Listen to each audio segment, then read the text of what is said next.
इस 20 दिवसीय कार्यशाला में आप सभी का सादर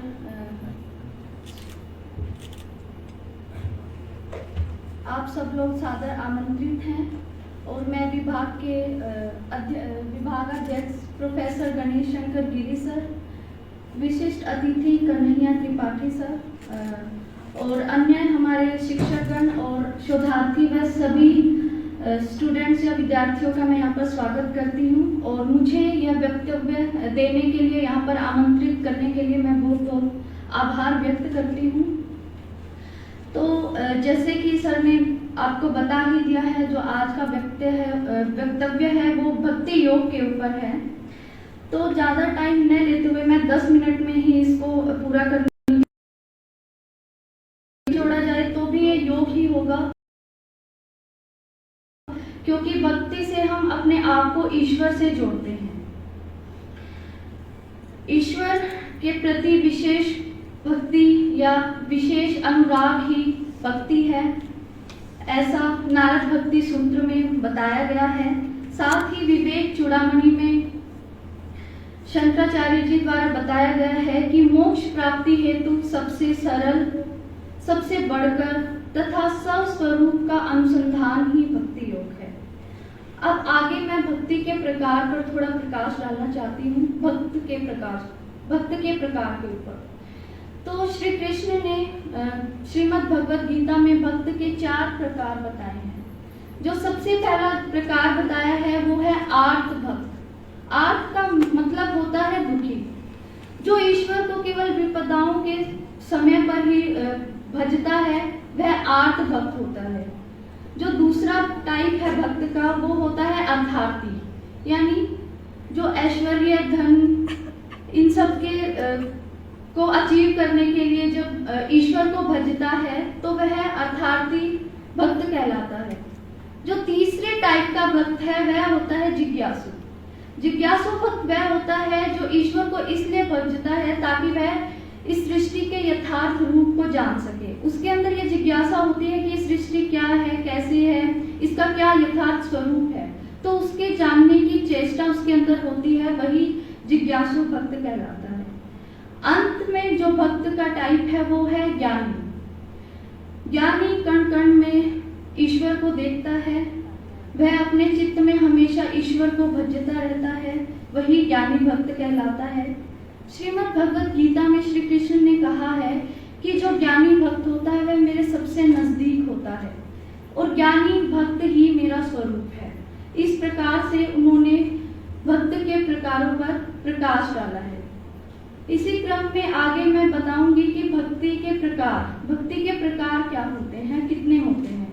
बेसिकली भक्ति के 2 प्रकार होते हैं, एक होती है पराभक्ति और दूसरी होती है अपराभक्ति। जो अपराभक्ति होती है उसको हम गौणी भक्ति भी बोलते हैं और इसके भी फर्दर 2 पार्ट हैं। एक होता है वैदी भक्ति और जो दूसरा है वो रागात्मिका। वैदी भक्ति के बारे में अगर हम बात करें तो रामायण के अरण्य कांड में भगवान श्री राम ने शबरी को नवदा भक्ति के बारे में बताया था। नवदा भक्ति बेसिकली 9 टाइप की विधाएं हैं जिसके द्वारा हम ईश्वर को भजते हैं।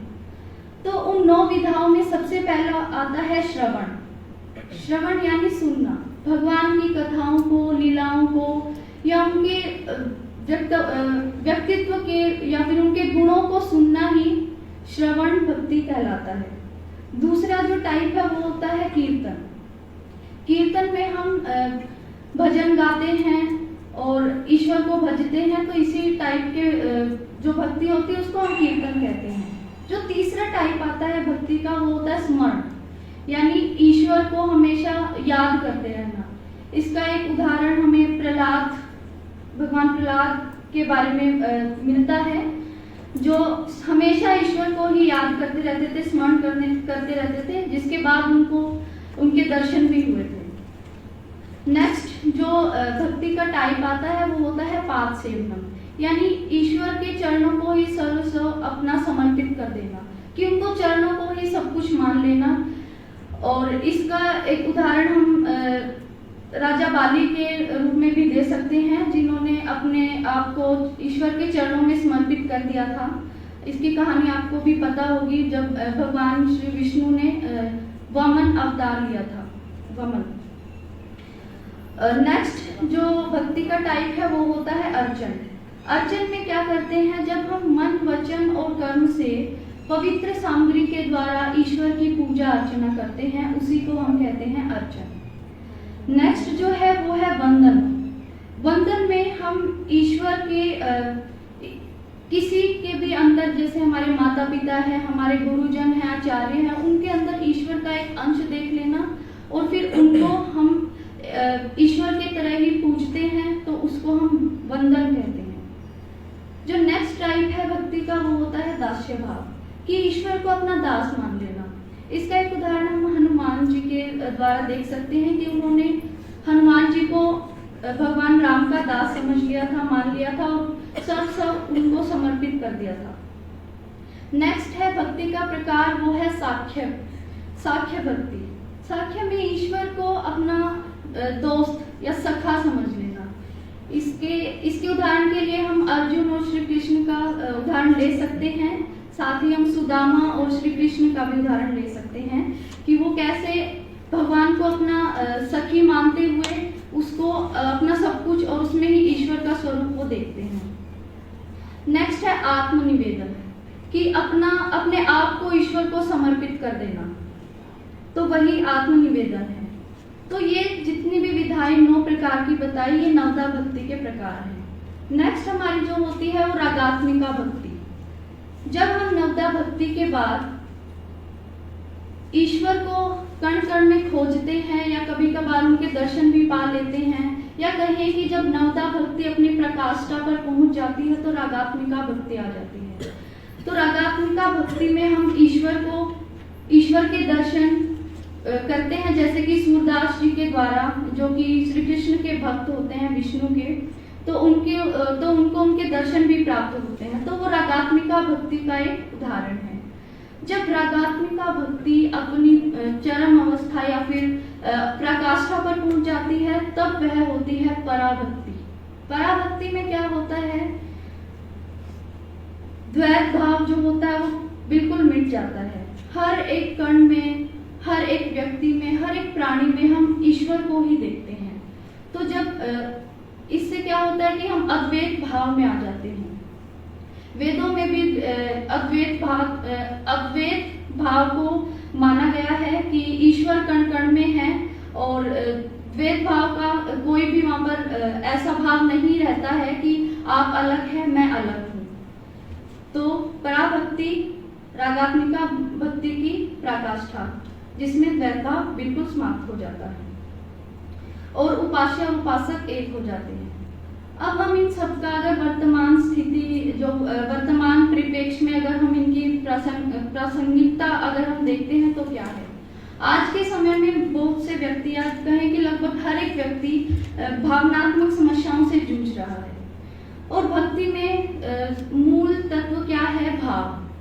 भक्ति में भाव अत्यधिक जरूरी होता है।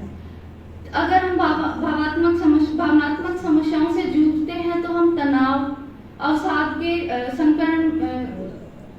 हम अवसाद और तनाव से युक्त हो जाते हैं। तो इन सब से बचने के लिए यदि हम अपने आप के जो भाव हैं वो भौतिक जगत से अगर हम ईश्वर के प्रति उनका रुख कर दें, तो हम इन समस्याओं से निवारण पा सकते हैं। इससे हमारे अंदर भय भी कम होगा, क्रोध भी कम हो जाएगा, और जो भी परिस्थितियां, जो विपरीत परिस्थितियां हैं, उनसे हमें डील करने में, या कहें कि उनको झेलने की हमारे अंदर क्षमता आ जाती है।